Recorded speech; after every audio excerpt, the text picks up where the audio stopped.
लाखापर्यंतची कर्जमाफी सरकारने या अर्थसंकल्पामध्ये केलेली आहे. कसं बघता याच्याकडे आहे? माननीय शिवसेनेचे पक्षप्रमुख आदरणीय एकनाथ शिंदे साहेबांनी वारंवार सांगितलं होतं की महायुतीच्या सरकारमध्ये कर्जमाफी नक्की केली जाईल आणि या कर्जमाफीच्या अनुषंगानं माननीय देवेंद्रजी फडणवीस साहेबांनी मुख्यमंत्री म्हणून आणि अर्थमंत्री म्हणून काल ही कर्जमाफी जाहीर केली. शेतकऱ्यांमध्ये अतिशय चांगल्या पद्धतीचं वातावरण आहे. सप्टेंबर 2025पर्यंत जे कर्जदार आहेत आणि पात्र कर्जदार आहेत त्यांना 2 लाखापर्यंतचं कर्ज माफ करण्याचा निर्णय हा शासनाने घेतला आहे आणि ज्यांनी रेग्युलर कर्ज भरलेलं आहे त्यांना सानुग्रह अनुदान म्हणून 50,000 रुपये देण्याचा निर्णय देखील शासनाने घेतला आहे. एवढ्यापुरतं आम्ही थांबलो नाही, तर भविष्यामध्ये कर्जमुक्ती व्हावी यासाठी शासन म्हणून आम्ही पावलं उचलणार आहोत. एजन्सीला गॅस कंपन्यांकडून नाही, मला याची काही कल्पना नाही. असं जर असेल तर कमर्शियल गॅस का दिला जात नाही याचा नक्की मी आढावा घेईन.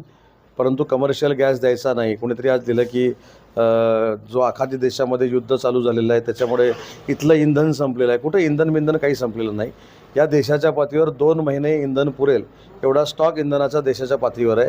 त्याच्यामुळं आपल्या जिल्ह्यातल्या लोकांनी देखील चिंता करण्याची अजिबात आवश्यकता नाही. आखाती देशांमध्ये तर ज्या पद्धतीने युद्ध परिस्थिती आहे त्याचा परिणाम कुठेतरी कोकणातील हापूस निर्यातीवर होताना दिसणार अशी शक्यता वर्तवली जाते. त्यामुळे हापूस जे आंबा व्यापारी आहे ते कुठे शक्यता म्हणण्यापेक्षा आत्ताच आंबा व्यापाऱ्यांची माझी बैठक झाली, उद्योजकांची बैठक झाली. ते आंबा नाही म्हणून सध्या वैतागलेले आहेत.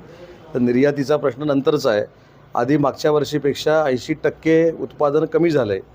त्याच्यासाठी सरकारकडे आम्हाला दाद मागायची आणि त्याच्यासाठी बैठक झाली. जर आंबा उत्पादन चांगल्या पद्धतीनं आलं तर ते निर्यात होणार आहे.